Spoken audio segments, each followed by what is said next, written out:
أما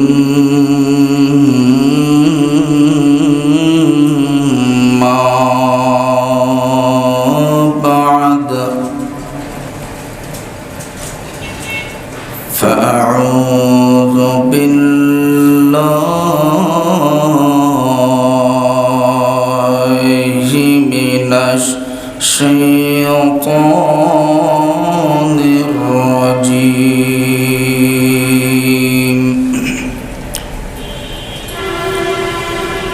بسم الله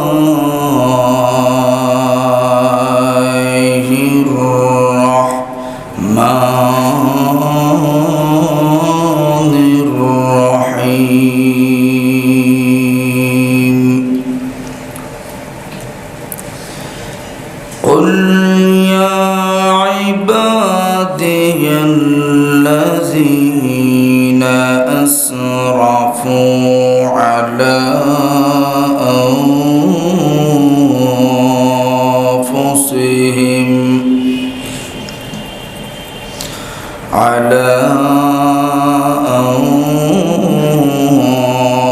أنفسهم لا تقنطوا من رحمة الله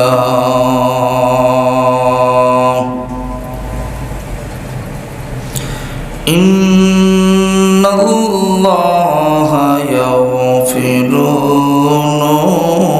الذنوب جميعا إنه هو الغفور الرحيم. وقال رسول الله صلى الله عليه وسلم المستغفر باللسان المصر على الذنوب كالمستهزئ بربه أو كما قال عليه الصلاة والسلام.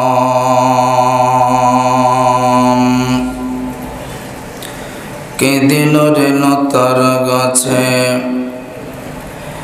এত বড় কদু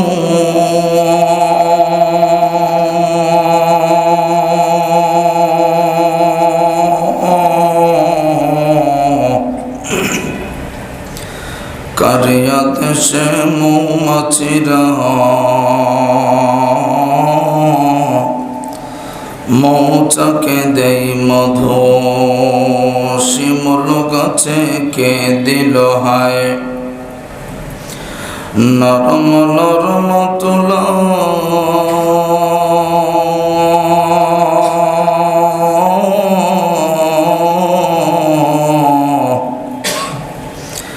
কারিয়া দেশে চতুর মাসে জমিন মাঝে দোলা মরিচ গাছে কে দিল হায় মরিচে এত জাল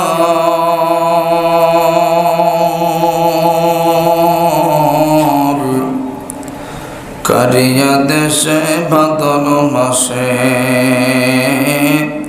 পাখে গাছে তাল মৌত কাসেন কুল্লু নাসিন শারিব কবর বাইতিন কুল্লু নাসিন দাখিল। ভালো মন্দের স্রষ্টা যিনি সব প্রশংসা তার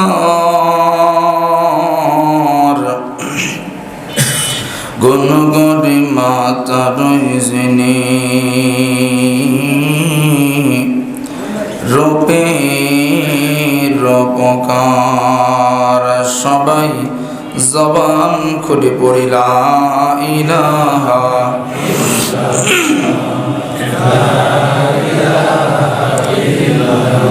আর জোরে লা ইলাহা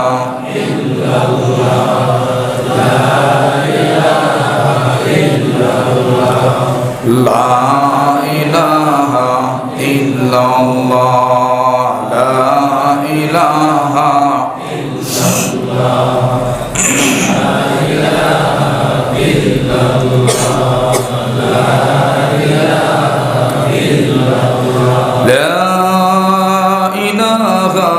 ইল্লাল্লাহু মুহাম্মাদুর রাসূলুল্লাহ। সবাই পড়ি সাল্লাল্লাহু আলাইহি ওয়াসাল্লাম। আলহামদুলিল্লাহ, আল্লাহ পাকের দরবারে শুকরিয়া আদায় করছি যে আল্লাহ আমাকে আপনাকে দয়া করে মায়া করে এই সমাজের হাজার মানুষ থেকে যাচাই করে বাছাই করে জুমার সালাত আদায় করবার জন্য মসজিদে উপস্থিত হওয়ার মতো সুযোগ দিয়েছেন, তৌফিক এনায়েত করেছেন, এজন্য পড়ি আলহামদুলিল্লাহ। মুহতারাম হাজিরিন, কোনো ভালো কাজ করতে পারা, নেক কাজের শরীক হতে পারা, এটা শরীরের শক্তি দিয়ে হয় না, টাকার বলে হয় না। আল্লাহ যাকে কবুল করে, যাকে তৌফিক দেয়, তারাই শরীক হতে পারে। আমার আপনার মতো অনেক মানুষ এখনো দোকান খুলে বসে আছে, অনেক মানুষ নিজের কাজে ব্যস্ত আছে, কিন্তু আজান হয়ে গেছে, তার মনের ভিতরে এই জাগে না যে মসজিদে যাওয়া দরকার। আমার আপনার দিলের ভিতরে অনুভূতি, মসজিদের প্রতি মায়া, নামাজের প্রতি দায়িত্বশীল হওয়ার এই মন মেজাজটা বলেন তো আমাকে আপনাকে দিছে কে? জবান খুলে বলেন কে? আল্লাহ। এজন্য শুকরিয়া আবারও করছি, পড়ি আলহামদুলিল্লাহ।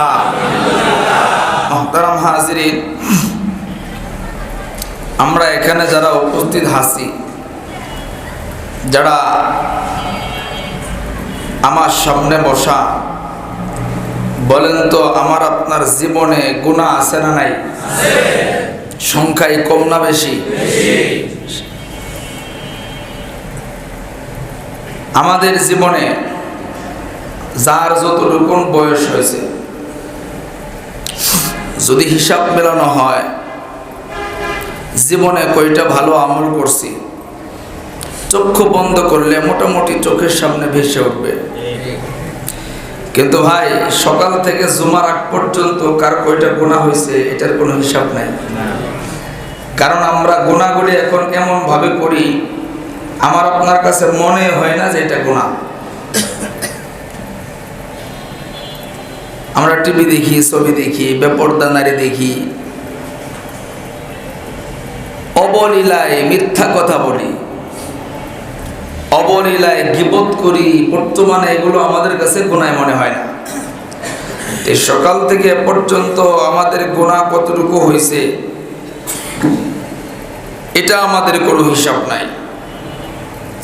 কিন্তু মুহতারাম হাজিরিন, আমাদের সামনে আসল জগৎ, সেটা হচ্ছে কবরের জগৎ। কবরে যখন যাব, বলেন তো আমার আপনার এই 70 বছর 30 বছরের জীবনের হিসাব আমার আল্লাহর কাছে দেওয়া লাগবে কি লাগবে না? লাগবে। মুহতারাম হাজিরিন, তবে যার জীবনে যত গুনাহ হোক, কোন বান্দা বান্দি যদি খালেস দিলে আল্লাহর কাছে তওবা করে, আল্লাহ ওই বান্দা বান্দির গুনাহটা যদি এমন হয়, আকাশ থেকে জমিন, পূর্ব থেকে পশ্চিম, উত্তর দক্ষিণ, পুরা দুনিয়া সম পরিমাণ গুনাহ। রাসূল বলেন, এত গুনাহ নিয়েও যদি কেউ জীবনে একবার খালেস দিলে তওবা করতে পারে, আল্লাহ তার পুরা জীবনের গুনাহ মাফ করে দেয়। এজন্য আজকে আমরা যতটুকু সময় আছে, তওবা সম্পর্কে কিছু আলোচনা শুনব, বুঝব, তওবা করব ইনশাআল্লাহ। মুসলমান ভাইরা আমার,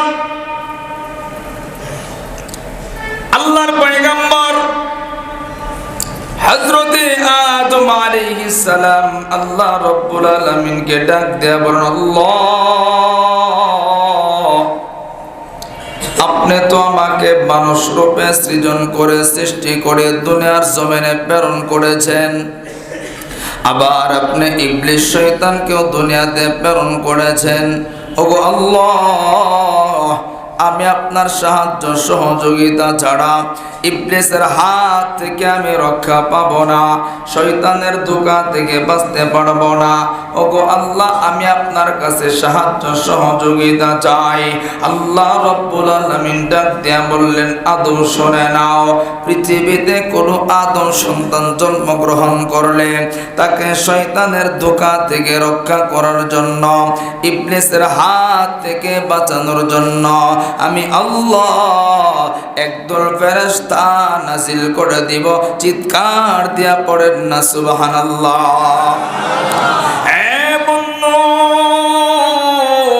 আদম পয়গম্বর দ্বিতীয়বার আল্লাহকে ডাক দিয়ে বলেন, আল্লাহ, আপনার কাছে আরেকটু সাহায্য সহযোগিতা চাই। আল্লাহ রাব্বুল আলামিন ডাক দিয়ে বললেন, আদম শুনে নাও, পৃথিবীর কোন আদম সন্তান যদি ঈমানদার হইয়া আমি আল্লাহ রাব্বুল আলামিনকে সন্তুষ্ট করার জন্য একটি নেক আমল করে, ভালো আমল করে, আমি আল্লাহ একটি নেক আমলের বিনিময়ে ওই বান্দা বান্দিকে 10টি নেকি দিয়া ধন্য করে দেবা। আর যদি কোনো গোলাম শয়তানের ধোঁকায় পয়রা একটা গুনাহ কইরা ফলায়, নিজের গুনার বোলটা বুঝতে পাইরা সঙ্গে সঙ্গে আমি আল্লাহ রাব্বুল আলামিনের দরবারে তওবাটা করে, তওবা করতে দেরি আমি আল্লাহ ওই বান্দা বান্দির গুনাহ মাফ করতে দেরি করব না। চিৎকার দিয়া পড়েন না সুবহানাল্লাহ। হে বন্ধু, তৃতীয়বার আদম পয়গম্বর আবারও আল্লাহকে ডাক দেয়া বলেন, আল্লাহ, আপনার কাছে আরেকটু সাহায্য সহযোগিতা চাই। আদম পয়গম্বর ডাক দেয়া আল্লাহ ডাক দেয়া বললেন, আদম শুনে নাও, পৃথিবীর কোন গোলাম যদি জিন্দেগীর সমস্ত সময়টা গুনাহ কইরা মৃত্যুর আগ মুহূর্তেও যদি আমি আল্লাহ রাব্বুল আলামিনের দরবারে সারেন্ডার কইরা জীবনের ভুল গুণে বুঝতে পেইরা আমি আল্লাহর দরবারে তওবা করে, তওবা করতে দেরি আমি আল্লাহ ওই বান্দা বান্দির পুরা জিন্দেগীর গুনাহগুলি মাফ করতে দেরি করব না। হে বন্ধু, আমার বাবারা ভাইরা, আদম পয়গম্বর আবারও আল্লাহকে বললেন, আল্লাহ, আপনার কাছে আরেকটু সাহায্য সহযোগিতা চাই। আল্লাহ রাব্বুল আলামিন ডাক দিয়ে বললেন, আদম শুনে নাও, পৃথিবীর কোন বান্দা বান্দি যদি জীবনের সব ভুলগুলি বুঝতে পাইরা জীবনের শেষ মুহূর্তে তওবাটা করতে পারে, আমি আল্লাহ তার গুনাহগুলি মাফ করে দেব।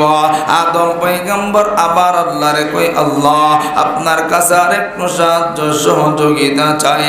আল্লাহ রাব্বুল আলামিন সূরা জুমার আয়াত নাম্বার 53 আল্লাহ বলেন, নবী গো, আপনি পৃথিবীর মানুষদেরকে আমার পক্ষ থেকে জানায় দিন। আল্লাহ বলেন, কুল ইয়া ইবাদিয়াল্লাযীনা আসরাফু আলা আনফুসিহিম লা তাকনাতু মির রাহমাতিল্লাহ, ইন্নাল্লাহা ইয়াগফিরু যুনুবা জামিআ ইন্নাহু হুয়াল গফুরুর রহিম।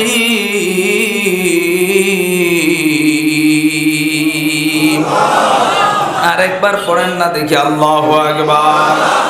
আল্লাহ বললেন, নবী গো, আপনি পৃথিবীর মানুষদেরকে আমার পক্ষ থেকে জানায় দিন, কুল ইয়া ইবাদিয়াল্লাযীনা আসরাফু আলা আনফুসিহিম, হে আমার বান্দারা যারা নিজেদের উপরে জুলুম করেছ। এই জুলুমের ব্যাখ্যায় মুফাসসির কেরাম বলেন, যারা গুনাহ করছো, ভুল করছো, নাফরমানি করছো। আল্লাহ ডাক দিয়া বললেন, নবী, এই মানুষদেরকে আপনি জানায় দিন, লা তাকনাতু মির রাহমাতিল্লাহ, তারা যেন আমি আল্লাহর রহমত থেকে নৈরাশ না হয়। এই নৈরাশ না হওয়ার মানে হইল গোলাম আমি আল্লাহ তোরে মাফ করব না, এইরকম চিন্তাধারা তুই কখনো করবি না।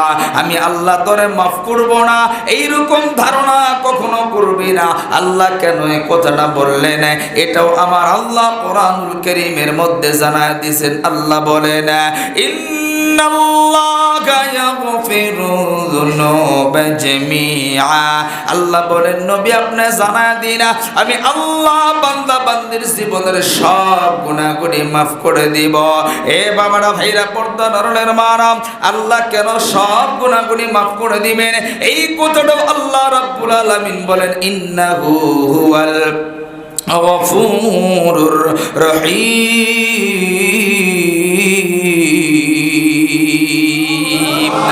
আমার আল্লাহ হইলেন ক্ষমাশীল, আমার আল্লাহ হইলেন দয়াময়। কথা বলেন ঠিক কিনা? একটু জবান করে বলেন তো এই পৃথিবী আসমান জমিনের সব কিছু অধিকারীকে? আরো জবান করে মালিকের নামটা বলেন না কে? আর রহমান আল্লামাল কুরআন খালাকাল ইনসানা আল্লামাহুল বায়ান الشمس والقمر بحسبان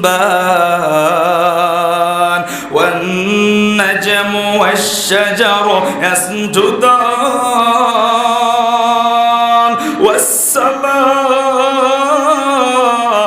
رفعها ووضع الميزان ألا تطغوا في الميزان وأقيموا الوزن بالقسط ولا تخسروا الميزان والأرض وضعها للأنام فيها فاكهة والنخل ذات الأكمام والحب ذو العصف والريحان فبأي آلاء ربكما تكذبان الله أكبر বলেন তো দয়াময় কে? আল্লাহর কাছে মাফ চাইলে মাফ করতে পারে কি পারে না? হৃদয়ের জানালা খুলে দাও না, প্রভুর প্রেমে কেন সারা দাও না। হৃদয়ের জানালা খুলে দাও না, প্রভুর প্রেমে কেন সারা দাও না। বিশ্ব মালিক যিনি আল্লাহ মহান, সৃষ্টি তারি এই নিখিল জাহান। কথা ঠিক কিনা? বিশ্ব মালিক যিনি আল্লাহ মহান, সৃষ্টি তারি এই নিখিল জাহান। তবু কেন তার ডাকে, তবু কেন তার ডাকে সারা দাও না প্রভু? বলেন না একটু তো পারেন। প্রভুর প্রেমে হৃদয়ের জানালা খুলে দাও না, প্রভুর প্রেমে কেন সারা দাও না, প্রভুর প্রেমে কেন সারা দাও না। অসীম ক্ষমতা যার সবার উপর, যার নামে বয়ে চলে ঝর্ণা নহর। অসীম ক্ষমতা যার সবার উপর, যার নামে বয়ে চলে ঝর্ণা নহর। আল্লাহ আল্লাহ বলে সবে দিওয়ানা, প্রভুর প্রেমে কেন সারা দাও না, হৃদয়ের জানালা খুলে দাও না, প্রভুর প্রেমে কেন সারা দাও না, প্রভুর প্রেমে কেন সারা দাও না। চিল্লায় বলেন মারহাবা, আওয়াজ দিয়ে পড়েন তো আল্লাহু আকবার। বলেন তো মালিকের দয়া কম না বেশি? জোরে কয় না, কম না বেশি? অনেক বেশি। গোটা পৃথিবীর সব মাখলুক মিলে, বাপ মা থেকে শুরু করে একদম সবাই মিলে আমাকে আপনাকে যেই পরিমাণ মায়া করে, আমার আল্লাহ সব মানুষের মায়া থেকে হাজার কোটি গুণ বেশি মায়া করে আমারে আপনারে। আল্লাহ মাফ করতে চায়, কিন্তু আমি আপনি মাফ নিতে পারি না, অথবা চাই না। চাই কিন্তু পদ্ধতি অনুযায়ী যায় না। মুহতারাম হাজিরিন, জীবনের যত গুনাহ হোক আল্লাহ ডাক দিয়া কই, নবীজি আপনি পৃথিবীর মানুষদেরকে জানায়া দিন, কুল ইয়া ইবাদিয়াল্লাযিনা আসরাফু আলা আনফুসিহিম, হে আমার বান্দারা যারা নিজেদের উপর জুলুম করছো। জুলুমের ব্যাখ্যায় মুফাসসির কেরাম বলেন, যারা গুনাহ করছো, ভুল করছো, অন্যায় করছো, লা তাকুনাতু মির রাহমাতিল্লাহ, আমি আল্লাহর রহমত থেকে নৈরাশ হবি না। আমার সমাজের অনেক মানুষ এমন পাওয়া যায় যে হুজুর বুড়া হয়ে গেছি, জীবনটা তো গুনায় কাটায় দিছি, এখন নেকি করলে আর কি আর হবে, আল্লাহ কি আমার আপনারা মাফ করবে, এই ধারণা করাটাও কবিরা গুনাহ। কি গুনাহ? শিরকের অন্তর্ভুক্ত। কারণ আল্লাহ তো বলছেন, গোলাম যত গুনাই হোক লা তাকুনাতু মির রাহমাতিল্লাহ, আমি আল্লাহর রহমত থেকে নৈরাশ হবি না। কেন নৈরাশ হবি না? আল্লাহ বলেন, ইন্নাল্লাহা ইয়াগফিরুয যুনুবা জামিআ, আমি আল্লাহ তোর সব গুনাহগুলি মাফ করে দিব। সুবহানাল্লাহ কোন না? ইন্নাহু হুয়াল গফুরুর রহিম, আল্লাহ কই আমি হইলাম ক্ষমাশীল, আমি হইলাম দয়াময়। জোরে কোন সুবহানাল্লাহ। তাইলে জীবনে যত গুনাহ হোক চিন্তার কোনো কারণ আছে? এখন খালি গুনাহ করতেই থাকবে।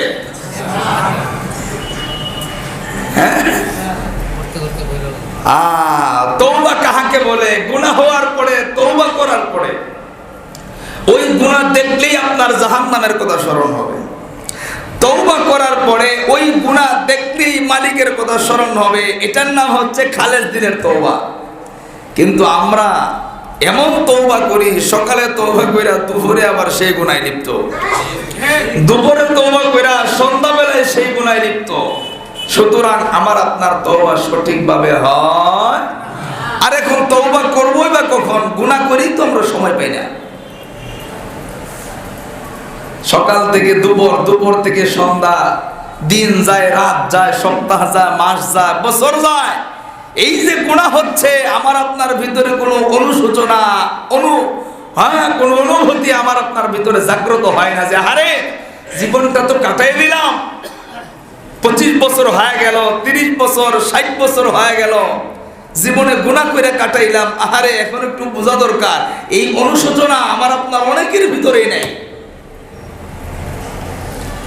কারণ এই অনুশোচনা জাগে না কেন জানেন? কারণ আমাদের মসজিদের সাথে সম্পর্ক নাই। এই অনুশোচনা জাগে না আমাদের ভিতরে মাদ্রাসার সাথে আমাদের দিলের সম্পর্ক নাই। এই অনুশোচনা জাগে না আমার আপনার, কারণ হচ্ছে আলেমদের সাথে অন্তরঙ্গ সম্পর্ক আমার আপনার নাই। যার সাথে যার সহবত, তার সাথে তার হাসর, সৎসঙ্গে স্বর্গবাস, অসৎসঙ্গে সর্বনাশ। আপনি একজন বড় ব্যবসায়ীর সাথে চললে আপনার মনের ভিতরে জাগ্রত হবে আমার একটা ব্যবসায়ী হওয়া দরকার। আপনি একজন দোকানদারের পাশে বসলে তার ব্যবসা দেখে আপনার দিলে অনুপ্রেরণা জাগবে, এরকম একটা দোকান আমি দিব। কথা কি বাস্তব? হ্যাঁ, আপনি গাড়িওয়ালার গাড়ি দেখা তার সাথে চলাফেরা করলে মনে হইব গাড়ির ব্যবসাটা আমি ধরি, এটাই মনে লাভবান।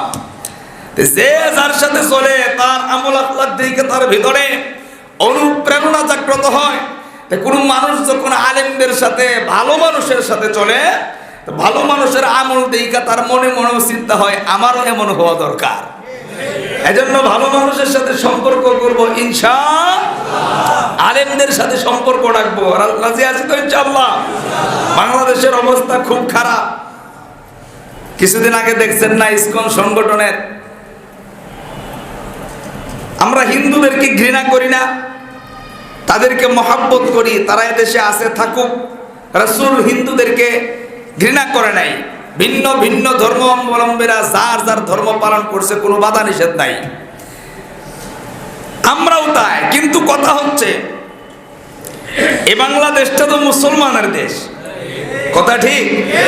এ বাংলাদেশে এখনো পর্যন্ত 95% মুসলমান আছে। একটা মুসলমান নামাজ পড়ুক বা না পড়ুক কিন্তু ইসলামকে ভালোবাসে। একটা মুসলমান রোজা রাখুক বা না রাখুক, কোরবানি দেখ বা না দেখ, যাকাত দেখ বা না দেখ, তার লেবাসে সুরতে সিরতে ইসলামের দৃষ্টি থাকুক বা না থাকুক, কিন্তু তারে যদি বলা হয় মুহাম্মদ রেকে আঘাত করছে, ইসলাম ধর্ম বন্ধ করতে চায়, এই মুসলমান ঘরে বসে থাকতে পারে না, তার ঈমান জাগ্রত হয়ে যায়, কথা ঠিক কি না? এজন্য মুহতারাম হাজিরিন, আগের দিন আর নাই, এখন নতুন সংবিধানে নতুন যুগ, নতুন সময়, স্বাধীন দেশ। এই স্বাধীন দেশে কেউ যদি ষড়যন্ত্র করে ইসলাম বিদ্বেষী কোনো কাজকর্ম করতে চায়, বিদেশি প্রভুদের দালাল হয়ে মসজিদ মাদ্রাসা বন্ধ করার পায়তারা করতে চায়, এই স্বাধীন দেশের ভূখণ্ডকে বিনষ্ট করতে চায়, মুসলমান মনে রাখবেন, যদি আহলে হক উলামায়ে কেরাম আমাকে আপনাকে ইমানের দাবিদার হয়ে রাজপথে নামার জন্য, সমস্ত ষড়যন্ত্রকে রুখে দেওয়ার জন্য, বাংলাদেশে ইসলামকে টিকিয়ে রাখার জন্য, কোরআনকে সমুন্নত রাখবার জন্য, বিদেশি প্রভুদের সংগঠন ইসলামকে বন্ধ করার জন্য রাজপথে নামা লাগে, কারা কারা প্রস্তুত আছেন? দুই হাত তুলে আল্লাহকে দেখা বলেন আল্লাহু আকবার। মুহতারাম হাজিরিন, ইমান দীপ্ত হইয়া ইমানের কণ্ঠে শুধু নামাজ পড়লে আল্লাহ পাওয়া যায় না, কথা কি ঠিক? তাসবিহ জপলে আল্লাহ হওয়া যায় না। ইসলামের যখন যে হুকুম আসে সেই হুকুম অনুযায়ী জীবন পরিচালনা করতে হবে। সমাজের কিছু মানুষ দেখবেন এলাকায় ঢোল তবলা বাজায় নামাজের টাইমেও, কিন্তু হাজী সাহেব কিছু বলে না, কই করুক, আমার কিছু করার নাই। এই কথা বললে তার গুনাহ হবে, কারণ সে পরিপূর্ণ ইমানদার হতে পারে না। পরিপূর্ণ ইমানদার তার চোখের সামনে অপরাধ হলে যদি শক্তি থাকে বাধা দেবে, শক্তি না থাকলে হাত দিয়ে বাধা না দিতে পারলে জবান দিয়ে বাধা দিবে, জবান দিয়ে যদি শক্তি না থাকে মনে মনে ঘৃণা করে হলেও বাধা দিতে হবে, কথা বলেন ঠিক কিনা? এজন্য মুহতারাম হাজিরিন, যদি কখনো উলামায়ে কেরাম এদেশকে আবারও স্বাধীন করবার জন্য, মুসলমানের অস্তিত্ব টিকায় রাখবার জন্য, যদি বাংলাদেশের আহলে হক উলামায়ে কেরাম আমাকে আপনাকে রাজপথে অর্থ দিয়া, জীবন দিয়া, ফাঁসির কাষ্ঠে চলে হলেও যদি প্রস্তুতি থাকতে হয়, ইমানদার হয়ে পরকালে জান্নাতের নেয়ামত পাওয়ার জন্য, মালিককে খুশি করার জন্য কারা কারা প্রস্তুত আছে? দুই হাত তুলে আল্লাহকে দেখো, বলেন তো নারায়ে তাকবীর, নারায়ে তাকবীর, আল্লাহু আকবার। কোরআন সুন্নাহর আলো ইসকনের শত্রুরা হুঁশিয়ার সাবধান, ভারতের দালালরা হুঁশিয়ার সাবধান, নারায়ে তাকবীর। বাংলাদেশের মুসলমান তো ভেসে আসে নাই, কথা বলেন ঠিক কিনা? যারা ইসলাম নিয়ে ষড়যন্ত্র করবে, একটা জানোয়ারের বাচ্চাকেও রাখবো না, রাস্তায় ফেলায় ফেলায় জবাই করা হবে, কথা বলেন ঠিক কিনা? আল্লাহ কবুল করুক, বলেন আমিন। ইসলামের জন্য তৈরি হতে হবে, সামনে সুদিন আসতেছে, কথা ঠিক কিনা? আল্লাহ কবুল করুক, আবার বলেন আমিন। মুহতারাম হাজিরিন, কষ্ট হইতেছে আপনাদের? এখন তো আর এই যুগ নাই, এখন এই বক্তব্য দিল ইমানের পক্ষে কথা বলছি, কথা ঠিক? দল মত নির্বিশেষে প্রত্যেকের প্রয়োজন, যারা ইসলামের বিপক্ষে থাকবে তাদেরকে প্রতিহত করা। আল্লাহ কবুল করুক, বলেন আমিন। মুহতারাম হাজিরিন, যেই কথা বলতেছিলাম, আমি আপনাকে এখন গুনায় লিপ্ত, তওবা করার সময় নাই, সুযোগ নাই, অনুশোচনাও আমার আপনার ভিতরে জাগে না। মুহতারাম হাজিরিন, আল্লাহ আমার আপনারে কত দয়া করে জানেন? আল্লাহ ডাক দিয়া বলেন, ইয়া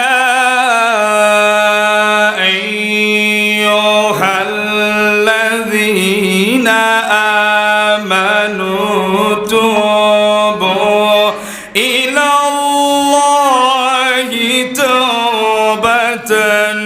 نسوحا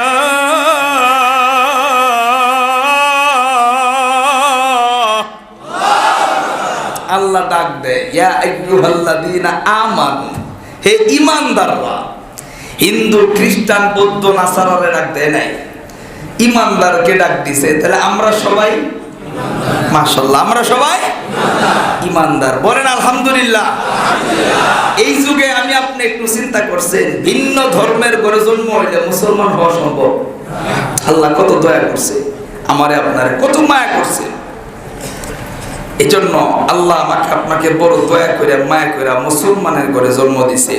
শেষ নবীর উম্মত আমাকে আপনাকে বানাইছে, কত নিয়ামত দিছে। এই নিয়ামতের শুকরিয়া আদায় করে কখনো শেষ করা। ফাবিআই আলাই রাব্বিকুমা তুকাযিবান।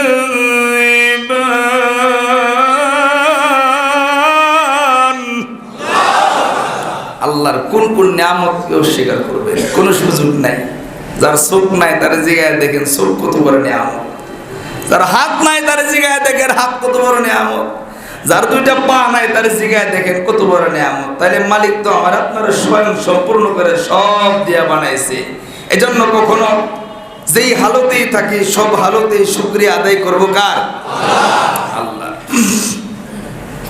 আল্লাহ ডাক দিয়েছেন ইয়া আইয়ুহাল্লাযীনা আমানু, হে ঈমানদাররা, তুবু ইলাল্লাহি তাওবাতান নাসুহা, তোমরা খালেস দিলে খাঁটি দিলে তওবা করো। কোন দিলে? আমি আপনি যে তওবা করি, আল্লাহ এই তওবার কথা কয় নাই। আল্লাহ কি কইছে? খালেস দিলে খাঁটি দিলে তওবা করো। যদি খালেস দিলে খাঁটি দিলে তওবা করতে পারো, আমি আল্লাহর পক্ষ থেকে তোমাদের জন্য পুরস্কার। আল্লাহ বলেন ইন্নাল্লাহা ইউহিব্বুত তাওয়াবিনা ওয়া ইউহিব্বুল মুতাতাহহিরিন।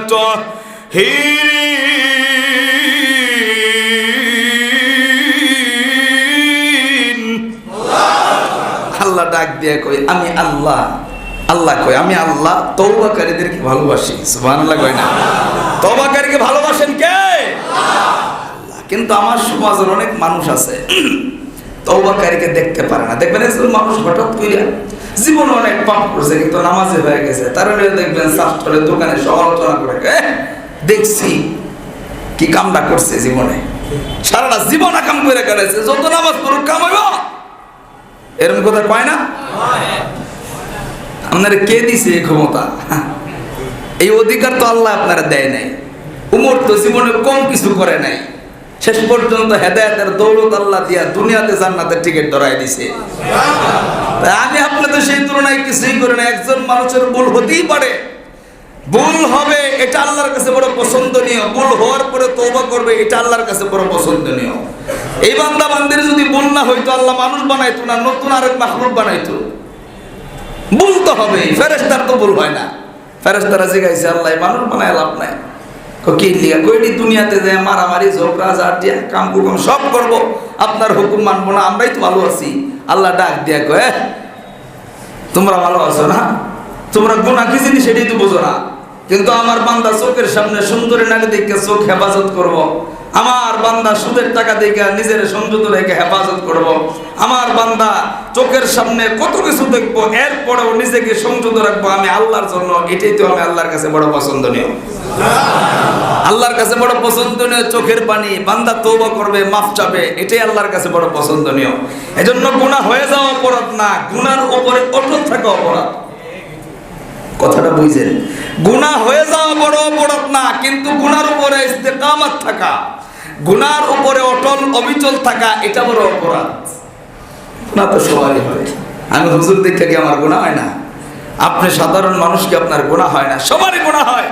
কিন্তু এই ধারণা করা যাবে না যে আল্লাহ আমার মাফ করবে না। মাফ করবেন আল্লাহ, যত বয়স হোক, যত গুনাহ হোক। যদি খালেদ দিনে নবীজির একজন সাহাবী বলতেছে আমি নবীজির জবান থেকে শুনছি, কেউ যদি মৃত্যুর অর্ধদিন পূর্বে তওবা করে আল্লাহ তার পুরো জীবনের গুনাহ মাফ করে দেয়। আরেকজন কয় আমি নবীর জবান থেকে শুনছি, কেউ যদি মৃত্যুর 1 ঘন্টা পূর্বে তওবা করে আল্লাহ তারও মাফ করে দেয়। সাহাবী কয় আমি নবীর জবান থেকে শুনছি, কেউ যদি মৃত্যু আসার আগে, আজরাইল আসার আগেও তওবা করে আল্লাহ তারও মাফ করে দেয়। তার মানে বোঝা যায় আল্লাহ মাফ করতে প্রস্তুত, আমি আপনি মাফ চাইতে পারলেই আল্লাহ মাফ করে দেবে। এজন্য ভাইরা আল্লাহর কাছে মাফ চাইতে হবে খালেস দিলে, খাঁটি দিলে, মুখে মুখে তওবা করলে চলবে না। নবীজির সাহাবী, কষ্ট হইতেছে আপনাদের? গতকালকে মাহফিল ছিল দিনা নওগা, সারা রাত ঘুম না পাইরা হুজুর ঘুম দিয়ে আমার দিছে, হুজুর আইতেই। আচ্ছা আপনি কইছেন না, এত পারা যায় না, খুব মহব্বত করে ইমাম সাহেব হুজুর। সারা রাত্র ঘুম না পাইরা কালিয়া করে এসে সকাল ফজর করে ঘুমাইছি, 10টায় আবার গাইড রান দিছি। আপনাদের এই রাস্তাটা তো একদম আন্তর্জাতিক লেভেলের, পুরস্কার দেওয়া দরকার। ওই কালিয়া করতে এই মোড় পর্যন্ত আইতে সময় লাগে 10 মিনিট, বাহিরে আইতে লাগে 1.5 ঘন্টা, তো পুরস্কার দেওয়া দরকার না? এটা তো কবে ঠিক করবো আল্লাহ মালুম, আল্লাহ ভালো জানে। রাস্তা ভালো, কিছু বাস ওলা ড্রাইভার আছে, ড্রাইভাররা রাগ করেন না, এটা হাঁসাড়া ঘুরাই দিয়া যাত্রী তুলে। রিক্সাওয়ালা দেখবেন একটা মাথা ঢেলে দিছি হুদায়, আপনি তাকায় দেখবেন বিশাল জাম। যদি উপর থেকে তাকায় দেখবেন ফাঁসা একটা এদিকে একটা ওদিকে দিয়ে 3 জনে গল্প করতেছে, মাশাআল্লাহ। হ্যাঁ,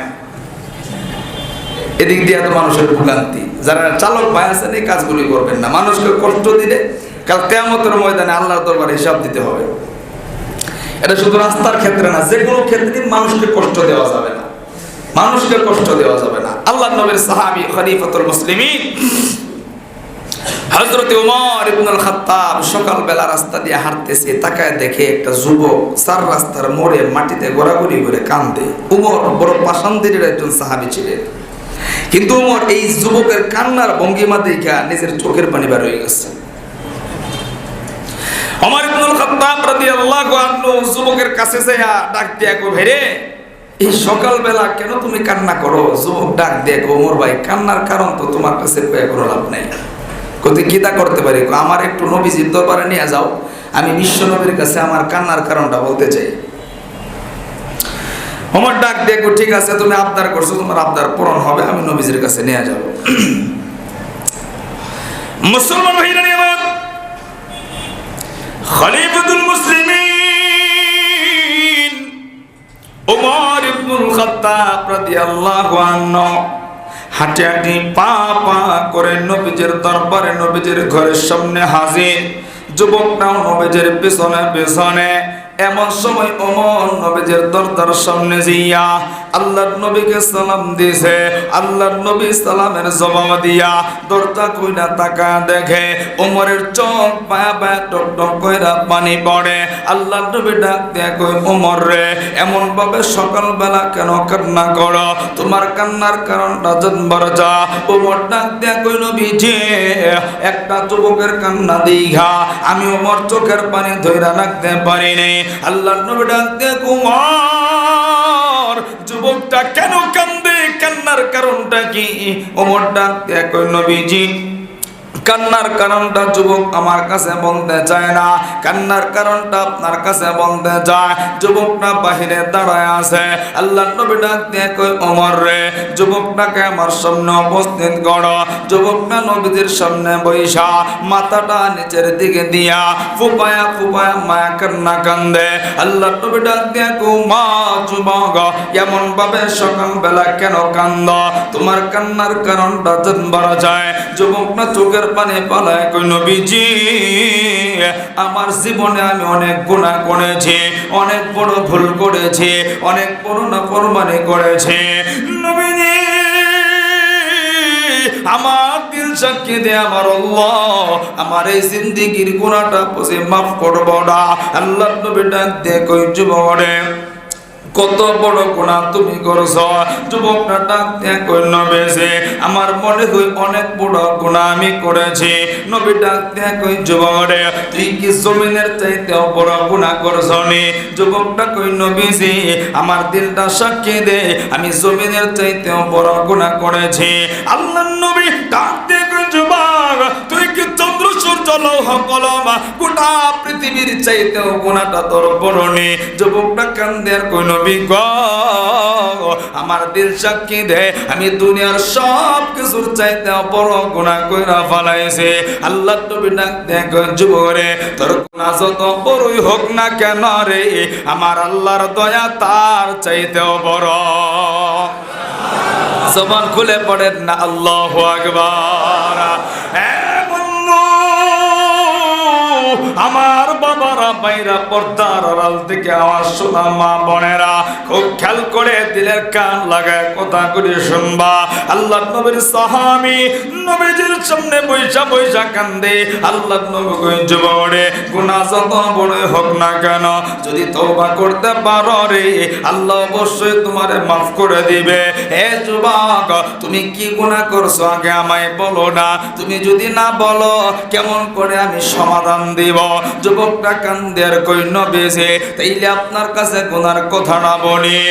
নবীজি, আমার নেশা এবং পেশা, এই মদিনার কোন মানুষ যখন মারা যায় তার আপনজনরা তারে গোসল করাইয়া কাফনের কাপড়টা পরাইয়া জানাজা পড়াইয়া যখন তারে কবরে শোয়া দেয়, আমি রাত্রে গভীরে ওই কবরের পাশে যাইয়া মাটিগুলি সরাইয়া বাঁশগুলি সরাইয়া চাটাইগুলি সরাইয়া নবীজি ওই কবরের ভিতরে নেইবা ওই মাইয়াতর শরীরটা থেকে উলঙ্গ কইরা আমি কাফনের কাপড়গুলি চুরি কইরা আমি বাজারে বিক্রি করি। এইটা হইল আমার নেশা, এইটা হইল আমার পেশা। এই কাফনের কাপড় বিক্রি কইরা আমি আমার পরিবার চালায়, আমি আমার সংসার চালায়। আল্লাহ নবী ডাক দিয়ে কই যুবক, এত নিকৃষ্ট কাজ তুমি কেমনে করো রে? যুবকটা কান্দে আর কই নবীজি, এইভাবে আমি আমার জীবন চালাইতেছি। গত কয়েকদিন পূর্বের ঘটনা, এই মদিনার একজন সুন্দরী একজন রূপবতী কন্যা বিদায় হয়ে গেছে। একজন সুন্দরী মেয়ে মারা গেছে, তার আপন জনটা তারা গোসল করাইয়া ওইভাবে একই নিয়মে কাফন পড়াইয়া জানাজা পড়াইয়া মেয়েটারে কবরে শোয়াইয়া সবাই বাড়িতে চলে গেছে। রাত্রটা গভীর, বড় অন্ধকার হয়ে গেছে। ওগো নবীজি, রাত্রের অন্ধকারে আমি ভাবছি কেউ আমারে দেখবো না। বলেন তো রাত্রে দেখে কে? জোরে কই না দেখে কে? আমার সমাজের কিছু মানুষ আছে লুকায় গুনাহ করে, আছে না? কেউ না দেখলেও দেখেন কে? আল্লাহ। এই ঈমান যদি, এই বিশ্বাস যদি আপনার ভিতরে থাকে, গুনাহ হবে না। আপনার যদি এই বিশ্বাস থাকে যে আল্লাহ আমরা দেখতেছে। একজন মানুষের যদি এমন হয় যে রাত্রে বেলা ওই রাস্তা থেকে ডাকাত ধরতে পারে, আমার জীবনের হানি হতে পারে, এই লোক ওই রাস্তা দিয়ে যাবে না। কথা কি ঠিক? যেই মানুষটা জানবে যে এই রাস্তা দিয়ে গেলে, এই পাপ করলে, এই গুনাহটা করলে কেউ না দেখলেও দেখতেছেন আল্লাহ, এই মানুষের দ্বারা গুনাহ হওয়া সম্ভব। নেকি তো সবাই করে, নেকি করা সহজ, কিন্তু গুনাহ থেকে বাঁচা বড় কঠিন। দেখবেন নামাজ পড়ে সুদ খায়, আছে? নামাজ পড়ে, জিনাও পড়ে, পাপের সাথে জড়িত। এজন্য নেকি করা সহজ, গুনাহ থেকে বাঁচা। কাল কিয়ামতের ময়দানে আল্লাহর নবীর সাহাবী আবু হুরায়রা কয়, আল্লাহর বান্দা দাঁড়ায় যাবে, হজ করছে, জীবনে নামাজ ছাড়ে নাই, রোজা ছাড়ে নাই, কুরবানি বাদ দেয় নাই, যাকাত বাদ দেয় নাই, ইবাদতের পাহাড়, বড় আনন্দিত, জান্নাতে যাইবগা। এই মুহূর্তে একদল সামনে হাজির, আল্লাহ গো, এই তো আমার দুনিয়াতে ধমক দিছে, আমি তারে মাফ করতাম না। কি চাস? আল্লাহ আমার কিছু নেকি দিলে তারে মাফ করে দেব। কিছু করার নাই। আল্লাহ কব ঠিক আছে, এর কিছু নেকি দিয়া দেব। আরেকজন দাঁড়াই দিব, আল্লাহ 50টা টাকা বাহি খাইছি, বলা দিন করছি, দিছে না। কিছু লোক দেখবেন বাকি খাইয়া দোকানের আশপাশে আর নাই, কি সুন্দর, ওরে বাপরে বাপ, মনে হয় তার বোনের জামাই লাগে বাকি নেওয়ার সময়। বাকি নেওয়ার পরে মনে হয় যেন জিব্রাইলের লগে সম্পর্ক, আর আগেই তার শত্রু। 3 মাস খাওয়ার পরে আর দোকানের সামনে যায় না। এরকম কাস্টমার আছে, অভাব নাই। ঋণ নিয়ে ঋণ দেয় না, নেওয়ার সময় ওরে বাবা মনে হয় যেন সরিষা ফুলের মধুরা পড়তেছে মুখ দিয়া। দেওয়ার সময় মনে হয় যেন গুপকুর সাপের 20টা মুখের ফুটে দিচ্ছে। এই কাজগুলি করবেন না, ঋণ নিয়ে ঘুরাইবেন না, দোকানে বাকি খায়া বাকি রাখবেন না। কাল কিয়ামতের ময়দানে কবে আল্লাহ আমার দোকানে বাকি খাইছিল, অনেক চাইছি দিছে না, ধৈর্য ধরে বসে রইছি, আজকে দিতে হইব। কি চাস নাকি কোনে আনে? আল্লাহ আমার জমির 2 হাত বাড়ায় আনিছিল, কিচ্ছু কইতে পারে নাই, তারপরওয়ালা ছিল, আজকে চাই। কি চাস কোনে কি কোনে আনে? আল্লাহ আমার গালি দিছিল, ক্ষমতার জোরে ধমক মারছিল। আল্লাহ গো রিকশাওয়ালা 10 টাকার ভাড়ায় আমার 5 টাকা দিছে, কইতে পারে নাই, ক্ষমতা ছিল। আমি গরিব মানুষ, ধৈর্য ধরছি। আল্লাহ আজকে কি দিবা তুমি দাও। কি চাস কোনে কি লয়ে যা। দিতে দিতে দিতে হাজি গাজি নামাজি একদম টুন্ডা হয়ে যাবো, কিচ্ছু নাই। শেষ পর্যন্ত আরো লোকজন আইব, কি দিব কিছুই নাই। শেষ পর্যন্ত অন্যের গুনাহ তার উপরে চাপাই দিয়ে জাহান্নামের ভিতরে ফাটাই দিব। এজন্য ভাই ইবাদত করা সহজ, গুনাহ থেকে বাঁচা বড় কথা কয় না, গুনাহ থেকে বাঁচা বড়। এজন্য গুনাহ থেকে বাঁচবো, ইবাদত কম হোক কিন্তু গুনাহ থেকে বাঁচবো।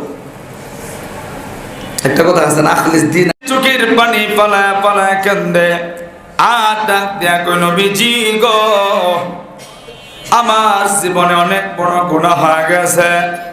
আমি মৃত দেহ দেখা কাফনের কাপড় চুরি কইরা বাজারে বিক্রি করি, কিন্তু কিছুদিন আগে একজন যুবতী কন্যা মারা গেছে।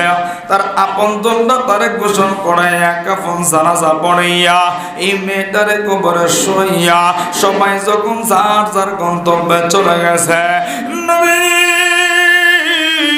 আমি রাত্রে গভীরে নির্জনে এই যুবতী মেয়েটার কবরের পাশে যাইয়া মাটি গুলি বা গুলি চাটাই গুলি সরাইয়া এই মেয়েটার কবরের ভিতরে নেইমা আমি কাফনের কাপড়টা চুরি কইরা এই যুবতী মেয়েটারে উলঙ্গ কইরা কাফনের কাপড় গুলি চুরি কইরা আমি যখন আমার গন্তব্যের দিকে রওনা হব, নবীজি গো এমন সময় আমার দিলের ভিতরে শয়তান ধোঁকা দিল। আজকে যে মেয়েটার দেহ দেখা কাফনের কাপড় চুরি করছ, এই মেয়েটারে কোনোদিন দেখো নাই। এই মেয়েটা বড় সুন্দরী, মদিনার সবচাইতে রূপমতী। এই চক্ষু কোনোদিন দেখে নাই, একটু তাকা দেখ না রে, মেয়েটা কত সুন্দরী। যুবকটা কান্দের কই নবীজি আমি শয়তানের ধোঁকায় পয়রা গেলাম। কবরের দিকে আলো জ্বালাইয়া মেয়েটার দেহর দিকে তাকা দেখি, সত্যি সত্যি মেয়েটা বড় সুন্দরী। এত সুন্দর চক্ষু কোনোদিন দেখে নাই, এত রূপবতী চক্ষু কোনোদিন দেখে নাই। আমি মেয়েটার দেখা আবার যখন আমি রওনা হলাম, শয়তান আবার আরেকটা ধোঁকা দিল। এ যুবক এই মেয়েটারে একা একা কবরে রেখা কোথায় যাইতেছ? এই মেয়েটা তো চোখে দেখে না, কোথাও বলতে পারে না, হাত নাড়াইতে পারে না, কিছুক্ষণ আগেই তো মারা গেল। এ যুবক দুনিয়ার কেউ তোর দেখবে না, চাইলে রাত্রে গভীর অন্ধকারে মেয়েটার সঙ্গে অপকর্ম করতে পারো, মনের কায়সাতরা মেটাইতে পারো, অর্থাৎ জিনা তুমি করতে পারো। চোখের পানি ফেলাইয়া আল্লাহ নবীর দরবারে বইসা বইসা কান্দে আর ডাক দেয়া কই নবী গো আমি শয়তানের ধোঁকায় পয়রা গেলাম, একটা দৌড় দিয়া আমি কবরের ভিতরে নেমে গেলাম। ওই যুবতী মৃত দেহটার সঙ্গে আমি সিনা কইরা গুনার কাজটা কইরা আমি আমার গন্তব্যের দিকে যখন রওনা হব, আমি পিছন দিক থেকে তাকাই না, আমি নজর কইরা শুনি রে আমার আল্লাহ মনে হয় মেয়েটার জবান খোলা দিয়েছে। মেয়েটার নাম দিয়ে যুবক এই কবরের ভিতরে আমার দেহটারে তুই না বানাইলি, আমার দেহের ভিতরে কোনো কলঙ্ক ছিল না, আমার শরীরে কোনো পাপ ছিল না। আমার দেহটারে অপবিত্র বানাইলে। যুবক মনে রাখবি, কাল কিয়ামতের ময়দানে আমি কিন্তু তোকে ছাড়ব না, আল্লাহর দরবারে নালিশ দান করাবো, আমি তোকে কোনোদিন মাফ করব না। এই কথা বলতে দেরি যুবকটা কই, নবীজি এই কথা শোনার পরে আমি আর একটা মিনিট দাঁড়ায় থাকতে পারি না। নবীজি আমার দিলটা বড় ভেঙে চুরমার হয়ে গেছে। আমি বুঝতে পারছি আমার জীবনে অনেক বড় গুনাহ কইরা পালাইছি। কাল কিয়ামতের ময়দানে আমার আল্লাহ আমারে বুঝি মাফ করব না, আমার আল্লাহ বুঝি আমারে ক্ষমা করব না। আমি একটা দৌড় দিয়া ঘরের ভিতরে প্রবেশ করেছি। নবীজি ঘরের ভিতরে ঘুমাইতে গেছি, আমার দুই চোখে ঘুম আসে না। নবী গো দৌড়ায় জঙ্গলে গেছি, আমি জঙ্গলের ভিতরে থাকতে পারি না। নবী গো 3 দিন হয়ে গেছে, এই 3 দিনের ভিতরে এক লুকমা খাবার আমি খাইতে পারি না, এক ফোঁটা পানি আমার ভিতরে যায় না। নবী গো আমার দিলটা বারবার সাক্ষী দেয় আমার আল্লাহ আমার এই জীবনের গুনাহটা মাফ করবে না। আল্লাহ নবী ডাক দেখো, যুবকরে মস্ত বড় গুনাহ করছ, তোমারে আল্লাহ মাফ করব কিনা এই কথা আমি বলতে পারবো না। যাও যাও, আমার কাছ থেকে বিদায় হয়ে যাও, আমার কাছ থেকে চলে যাও। বন্ধু, আল্লাহর নবী যখন এই কথা বলল, যুবকটা চোখের পানি ছাইরা দিয়া একটা দৌড় দিয়া পাহাড়ের উঁচাই উঠা গেছে। জঙ্গলের ভিতর ঢুইকা পাহাড়ের উঁচাই উঠা যুবকটা চোখের পানি ফেলাইয়া সেজদায় পইরা কান্দে। এ বন্ধু, একদিন 2 দিন না, একাধারে 40 দিন এক ফোঁটা পানিও খায় নাই, এক লুকমা খাবারও খায় নাই। কিতাবের লেখক লেখে রে, এই 40 দিনের ভিতরে যুবকটা সেজদায় পইরা আমার আল্লাহর ডাইকা কই, আল্লাহ তোমার নবী তাড়ায়া দিছে গো, তুমি যদি তাড়ায়া দাও আমি কার কাছে মাফ চাইব রে আল্লাহ? ও মালিক, তুমি যদি আমারে মাফ না করো আমি জীবনে রাস্তা থেকে মাথা উঠাইব না রে আল্লাহ। ও আল্লাহ, তোমার কাছে আমি মাফ চাই। একাধারে 40 দিনে যুবকটা কান্দে কান্দে চোখের পানি ফেলাইয়া চোখের পানি ফুরা গেছে। আমার আল্লাহ জিব্রাইলে পাঠায় দিয়েছে, হ্যাঁ জিব্রাইল আমার নবীর কাছে যাবে, নবীর যে জিগাইবি রে আমার আল্লাহ 3টা প্রশ্ন রাখছে। 1 নাম্বার প্রশ্ন নবীর জিগাইবি রিজিকের মালিক কে? জিব্রাইল নবীর সামনে এসে কই, নবী গো রিজিকের মালিক কে? আল্লাহ নবী বলেন রিজিকের মালিক তো আল্লাহ। 2য় নাম্বার প্রশ্ন, নবী গো আল্লাহ জিগাইছে হায়াতের মালিক কে? আল্লাহ নবী গো হায়াতের মালিক তো আল্লাহ। এবার জিব্রাইল কই, নবীজি বলেন তো মাফ করার মালিক? আল্লাহ নবী ডাক দিয়ে কই, নবীজি ক্ষমা করার নবী ডাক দিয়ে কই ক্ষমা করার মালিক আল্লাহ। এবার জিব্রাইল স্মরণ করায় দেয়, নবী গো গত 40 দিন আগে একটা যুবক গুনাহ কইরা সিনা কইরা আপনার কাছে ক্ষমা চাওয়ার জন্য আইছিল, নবী আপনি তাড়ায় দিছিলেন, কিন্তু আমার আল্লাহ তাড়ায় দেয় নাই। এই যুবকটা খাইয়া না খাইয়া চোখের পানি ফেলাইয়া 40 দিন আল্লাহর দরবারে কান্না করেছে।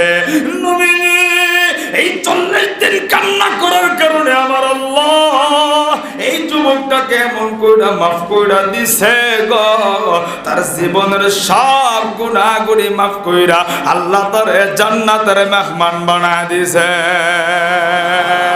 এ বাবারা ভাইরা, সুতরাং আমি আপনি জীবনে এত বড় গুনাহ করি নাই, এত বড় নাফরমানি করি নাই, তবে যতটুকু করছি জাহান্নামের লাগা যথেষ্ট।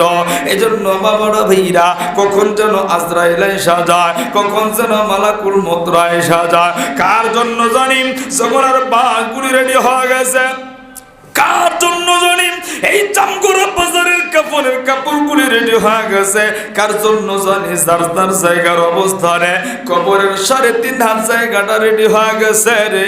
এই জন্য ভাইরা বাবারা একটু দিলটা নরম করে দেখেন না, 2 ফোঁটা চোখের পানি ফেলাইয়া মাথাটা একটু নিচু কইরা দিয়া একটু মোরাকাবা করেন, জীবনে কত গুনাহ আপনি করেছেন।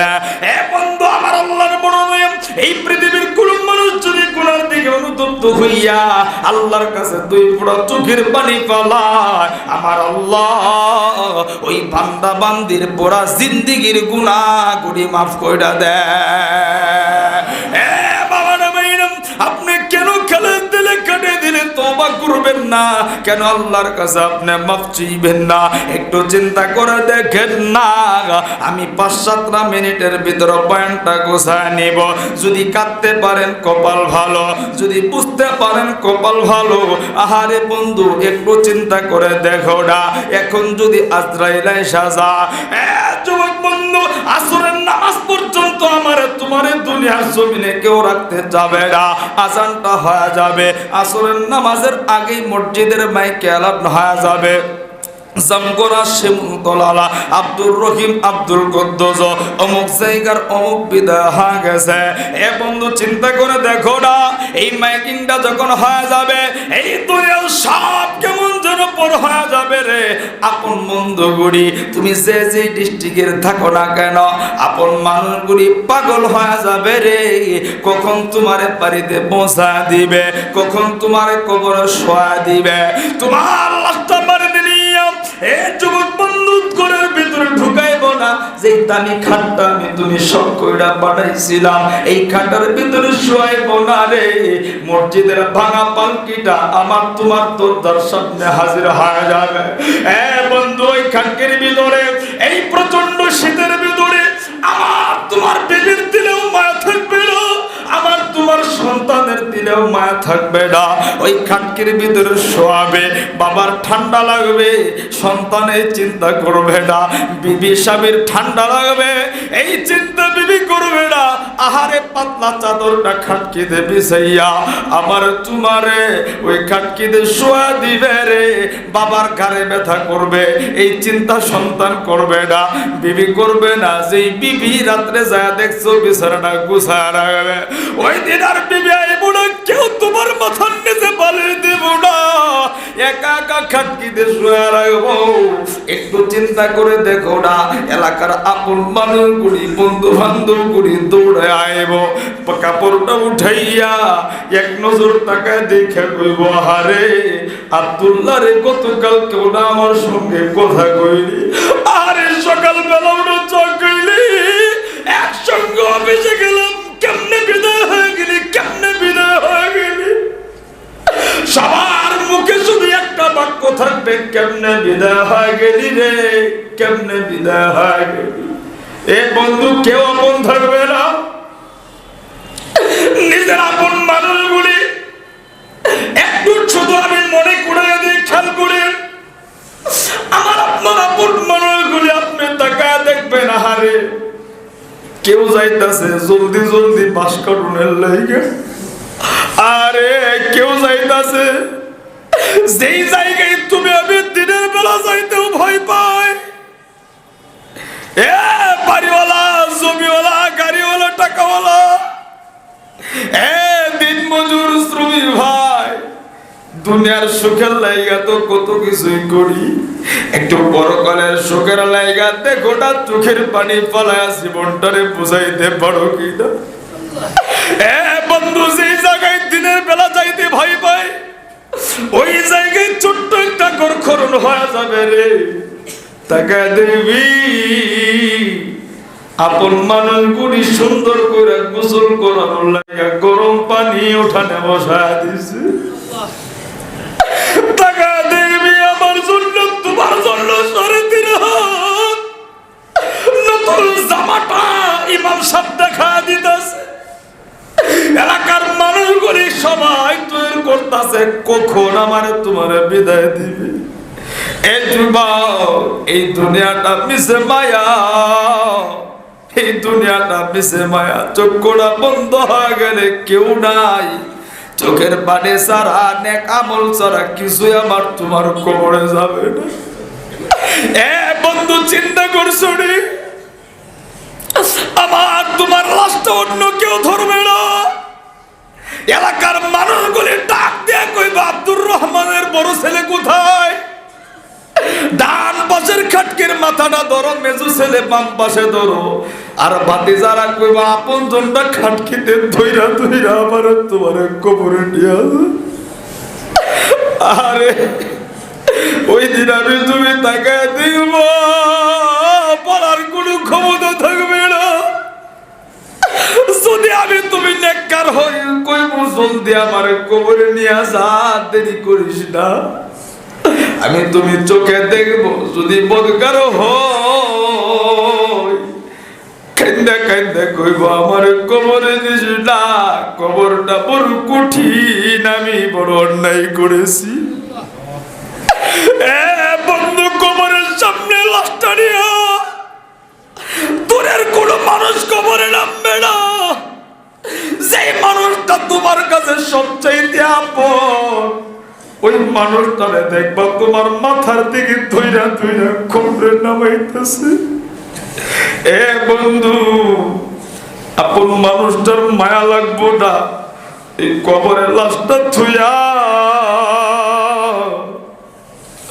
একটা দৌড় দিয়া ফাল দিয়া কবরের উপরে উঠা যাবে। বাবারা ভাইরা একটু চিন্তা করে দেখো না, তোমার চাচা, তোমার ভাই, তোমার বন্ধু আপন জনটা ডাক দিয়ে কইব চিকন বাসটা মাথার দিকে দিস না, বড় মোটা বাসটা মাথার দিকে দিয়া দি। এই কথাগুলি আমি তুমি শুনবো, চোখে তাকা তাকা দিব। বন্ধু এই দুনিয়ার একা ঘরে আমি তুমি থাকতে ভয় পাই। একটু কোনোদিন চিন্তা করে দেখছো নি একটা একটা বাস যখন আমার তোমার উপরে দিবে কবরটা অন্ধকার হইতে থাকবে। আহারে কবরের বাতি বন্ধ হবে, সবাই ডাক দিয়া কইব মাটি দে, জলদি কোদাল লাগা, জলদি জলদি মাটি দিয়া বুকটার উপরে চাপা দিয়া সেই মানুষগুলোরে আপন মনে করছিলি এই মানুষগুলি তাড়াতাড়ি মাটি দিয়া চলে যাবে। আরে বন্ধুটা দাঁড়াইব না, বাবাটাও দাঁড়াইব না, মা বিবি সন্তান কবরের পাশে দাঁড়ায় থাকবো না। বন্ধু চিন্তা করে দেখো না, এই মুহূর্তে যদি আমি তুমি পড়ে যাই, আমি মাওলানাও যদি পড়ে যাই, আপনারা কয়েকজন মিলে আমার লাশটা বাড়িতে পাঠায় দিবেন, মাগরিবের আগ পর্যন্ত সময় দিব না।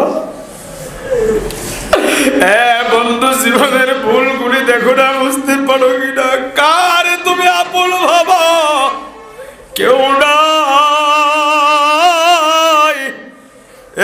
বন্ধুরে একটু চিন্তা করে দেখো না, কোনা লয়া যদি কবরে যায়, আল্লাহর নবী বলে 2 মাসের মাটি গড়িয়া জোরে চাপা দিবে রে, 1 বছরের 8টা পাইগা চূর্ণ বিচূর্ণ হয়ে যাবে। আল্লাহর নবী বলে কবরের ভিতরে সাপগুলি ঢুইকা যাবে রে। দুনিয়াতে রাস্তায় সাপ দেখলে রাস্তায় যায় না, ঘরে সাপ দেখলে ঘরে ঘুমায় না। একটু চিন্তা করে দেখছো নি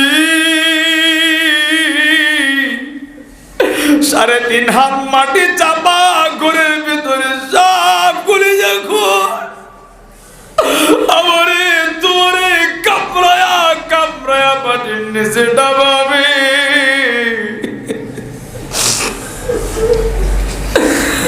বাবা বইলা চিল্লাবি, বাপ বইলা বইলা কাঁদবি, কেউ নাই।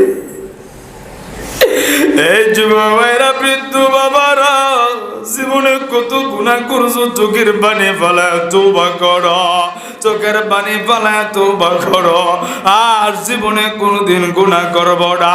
2টা হাত উঠাইয়া আমার আল্লাহরে দেখাইয়া, এ বন্ধু দুনিয়াতে সন্তান আব্বারে আব্বা কয়া ডাক দিলে বাবার দিলে মায়া লাগে, মারে মা কয়া ডাক দিলে মার দিলে মায়া লাগে। এই পৃথিবীর কোনো গুনাহগার কোনো গুনার দিকে তাকিয়া পানি ফলাইয়া ভিখারির মতো হাত বাড়াইয়া আমার আল্লাহরে ডাক দেয়, আমার আল্লাহর দিলেও মায়া লাগে। একটু জবানটা খুইলা ডাক দেও না রে আল্লাহ। চোখের পানি ফলাইয়া পাগলের মতো ডাক দেও না আল্লাহ। আরো মা কইরা ডাক দেন না, ডাক দেন না, ডাক দেন না আল্লাহ আল্লাহ। আল্লাহ তাকে দেখো না। জামগোরা শিমুলতলা মৃদাবাড়ি দুনিয়ার মসজিদের গোলাম গুলি কেমনে তওবা করে। আল্লাহ গো গুনার ভুলগুলি বুঝতে বাইরা কান্দে। আল্লাহ গো তোমার দিলে কি মায়া লাগে না। এ ডাক দেও না রে আল্লাহ। আল্লাহ দেখো না এতিমের মতো পাগলের মতো ডাকে।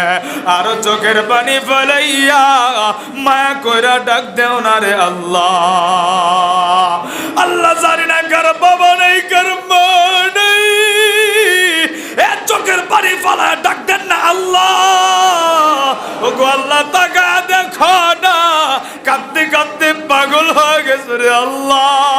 আল্লাহ গুনার ভুল বুঝতে পাইরা কবরের কথা শুই না। আল্লাহ যুবকরা কান্দে, ধারি পাকড়েওয়ালারা কান্দে। ওগো আল্লাহ তুমি কান্না ফেরত দিও না রে আল্লাহ।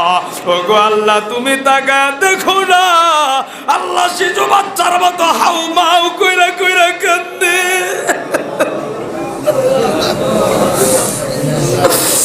আল্লাহ গো তুমি কবুল কইরা না।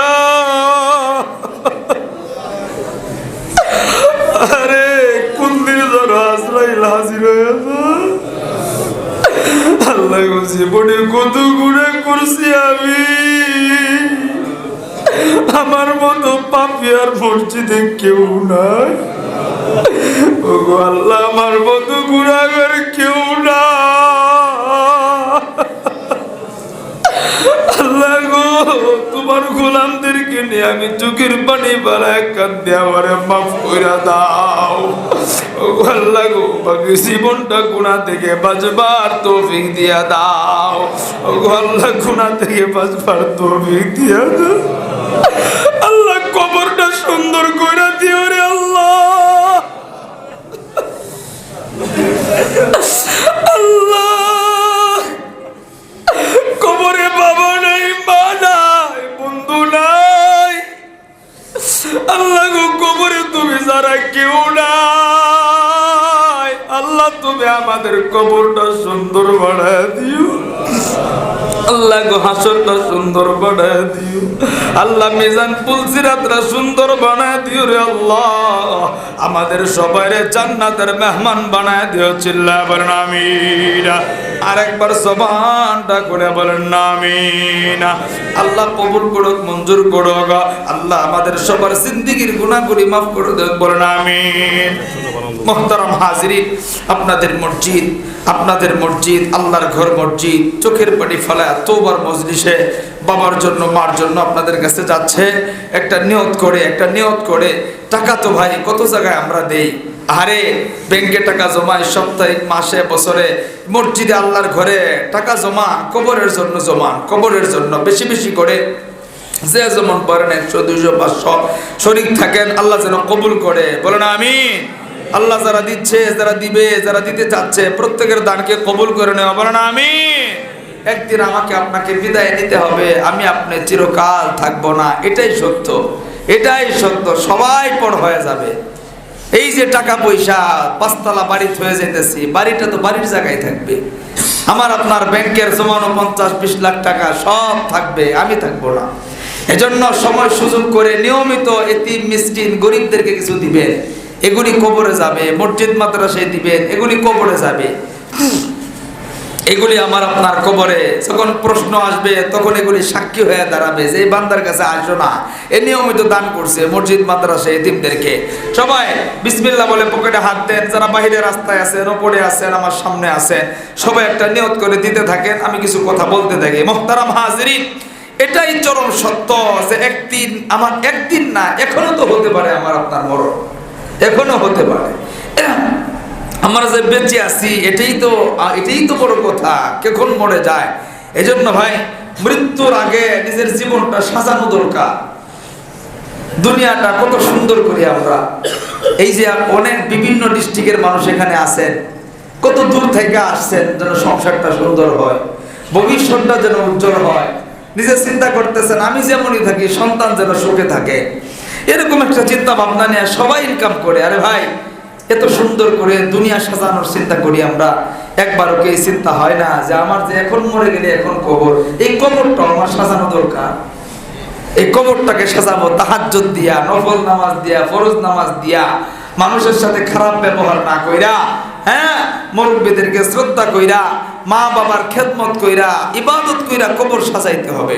শুধু দুনিয়াতে চললে চলবে না, ইবাদত করব, আমার আপনার কবর সাজাবো। রাসূল বলেন যার কবর সুন্দর হবে তার হাসরের মাঠ সুন্দর হয়ে যাবে, যার হাসরের মাঠটা সুন্দর হবে তার পুলসিরাত মিজান সুন্দর হয়ে এই মানুষটা জান্নাতের ভিতরে চলে যাবে।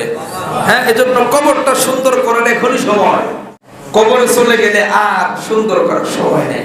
এজন্য নামাজ পড়বো, নফল নামাজ পড়বো, সময় পাইলে মোবাইলে ছবি গান টিভি না দেখা।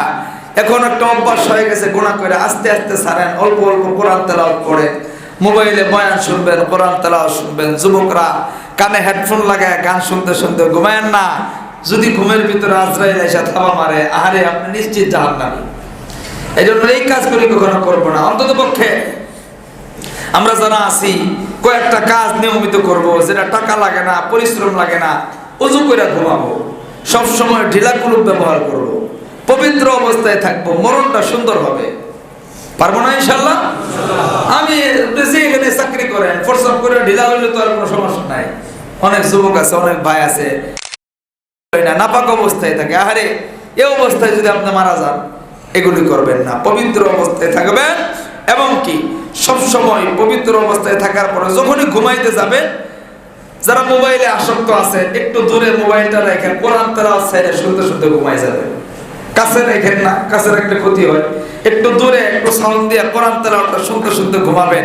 দেখবেন একদিন দুই দিন শুনতে শুনতে দিল পরিবর্তন হয়ে গেছে। এমনও হতে পারে আল্লাহ, এমনও হতে পারে আপনার জন্য দেখবেন আল্লাহ তাআলা নবীজির স্বপ্নে দেখায় দিবে। পবিত্র অবস্থায় ঘুমাবেন, কোরআন তেলাওয়াত শুনতে শুনতে। যারা দুরূদ শরীফ বাণী